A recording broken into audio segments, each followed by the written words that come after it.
Hey guys, Vol here. Gonna take a look at another game of StarCraft 2. This is a 2-on-2 team game with myself and another Terran ally against a Terran and Protoss pair of opponents. This ally of mine by the name of Hardaway, that's his nickname, was actually a regular ally of mine back in Frozen Throne, Warcraft 3 that is. We played quite a lot of games back in the day, but we haven't really played much StarCraft 2. Terran and Terran pair, not very good in my opinion, except for the Marauder rushes we've been doing, which has been working. Sometimes Marine rushes, sometimes Reapers.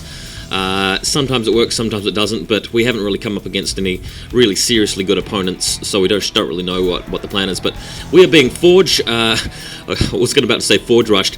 We're being cannon rushed here, as you can see, because he's built a Forge and is about ready to put down a pylon and start harassing us. Before we talk about that too much, just going to take a break from that for a moment, just to say that my last couple of videos about StarCraft 2, I've been a little bit critical of StarCraft 2, and people have been really offended by that. Geez, guys, calm the fuck down. I mean, I bought StarCraft 2, didn't I? I actually am having some fun with it. I just happen to be critical of it because there are some things that I didn't like about it. If you guys aren't really keen on the stuff that I'm saying about it, just go over to sc2gg.com if you haven't already and check out some of the other commentators. I mean, take a look at HD StarCraft, Husky, Greth, the guys from Team Liquid as well, the pros. I mean, take a look at them, because those guys are quite dedicated to StarCraft 2, and they are commentating more frequently than I am and on a higher level and with better quality than me. So if you don't really like what you're getting here, you can go elsewhere, so just bear that in mind. Now, what's happened here is I've decided to react to these cannons by sending in SCVs and a Marine, but that's the totally wrong thing to do here, and my timing was out as well, and I didn't even seem to get this cannon, as you can see. And that little counterattack has completely failed, and he's building more cannons as we speak. Of course, no troops back at home, so I suspect what is also happening here is that the Protoss player is giving some spare resources, possibly to the Terran player, so that he can support the cannon rush. One interesting dynamic you're about to see, though, is that, of course, he won't get vision up the ramp, even when we're shooting down back at him, unless he scans or unless he moves a probe or puts a building up the top. So that's what's going on there. We're just pulling our barracks back, adding some tech labs by the looks to get Marauders and so forth out and stop this. So that's one of the reasons why I'm showing you guys this particular game. It was a bit of a fun game, and we do get to see a cannon Russian team in action. I don't see that often. I don't think it's a particularly good strategy, but as you can see here, that's what they're trying. As soon as they come up from the rank, they can easily take out that depot, so that puts my ally behind a little bit here. And moving with the Marines too, popping off a couple of kills.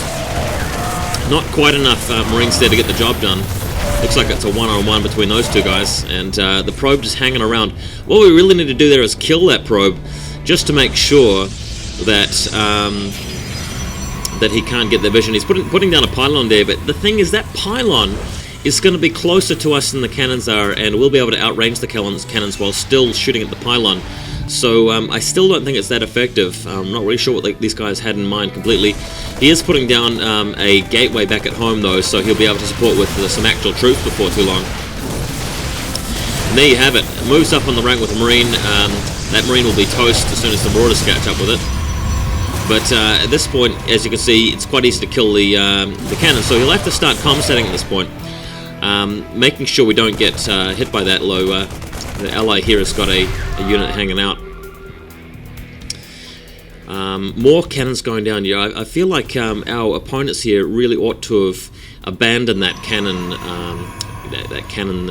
cannon rush at that point once they saw that we had Marauders and that we'd sort of backed off a bit. Back at home, he's got a couple of 3 barracks even and a factory. My ally here has got a factory as well.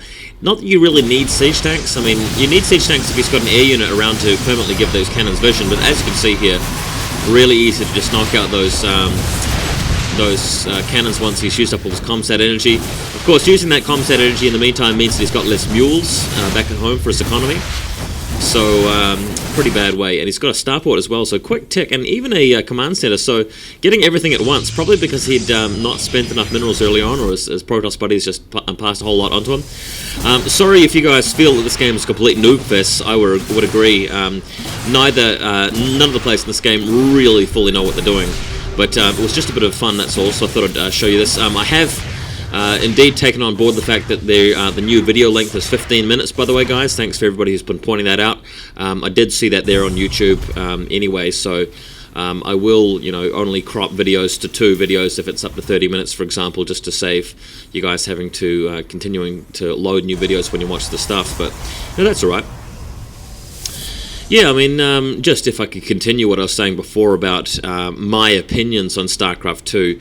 It's a fun game. I enjoy playing multiplayer, otherwise you guys wouldn't see any commentaries from me about my own games. I really enjoyed single player. I'm actually going through it a second time on the brutal difficulty and collecting some of the achievements that I didn't get. And I like playing with my friends. I've got a bunch of buddies that actually play this.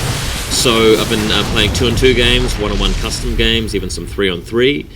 The only thing that I've really said about StarCraft 2 really is that there are some differences between this and the original, where I preferred the original to StarCraft 2. That's really what I was getting at a lot of the time. I'm sure StarCraft 2 will turn into a great esport. I am not confident that it will turn into the same level of esport that StarCraft 1 did, but I may be wrong about that, so we'll always get to see.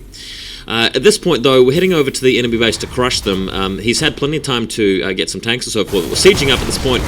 Marauders versus tanks, really in favor of Marauders when you're getting close like that.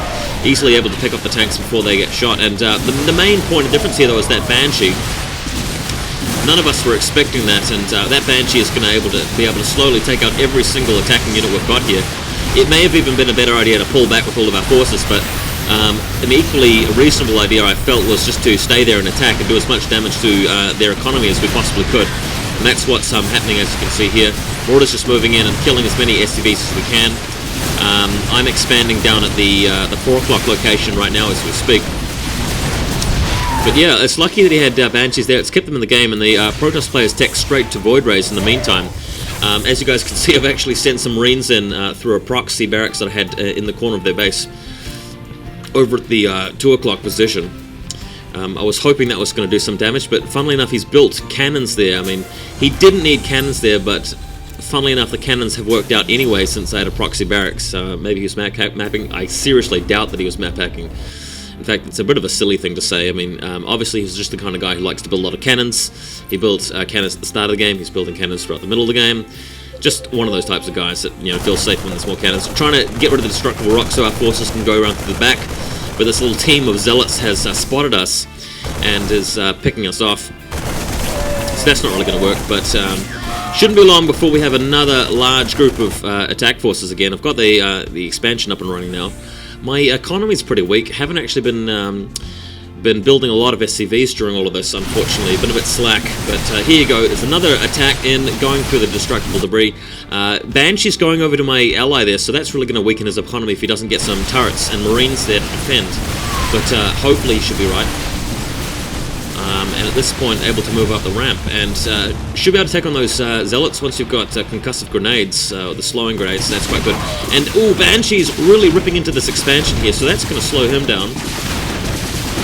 Hardaway, as he's known, he's going to have to cancel that. Sorry, not cancel it. He's upgrading to orbital command, but he'll have to cancel that and lift off the command center if he wants to survive that. And a Void Ray coming in now.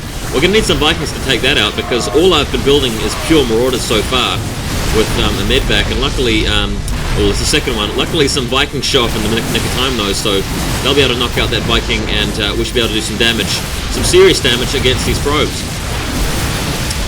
The Zealot's trying to stem the tide here, but it's not going to work. Too many Marauders. He's pulling back all of his probes here. Pretty smart thing to do, since he knows that he's got no backup. And at this point, I'm deciding to just go for whatever I can. There's a pylon. Probably should have hit the other pylon too, so it stopped his Void Rays from warping in. But there's also a naked nexus there, which we can hang out and destroy. The ally coming in though, and it's got plenty of tanks. We've got tanks as well, support. So there you go. But for some reason, my troops not really micro. Oh, there we go. That's what I was doing. Sorry, take that back. What I was doing there was just trying to knock out the Nexus before our forces got overwhelmed. I could have fought back and killed most of them, but chances are with reinforcements close by, we would have lost that fight, and it would have been nice to have accomplished something like killing a Nexus. So there you have it. That's what's going on there. Viking swinging back around the outskirts there so it doesn't get hit, but Pretty good shape this game. I know you guys, probably not on the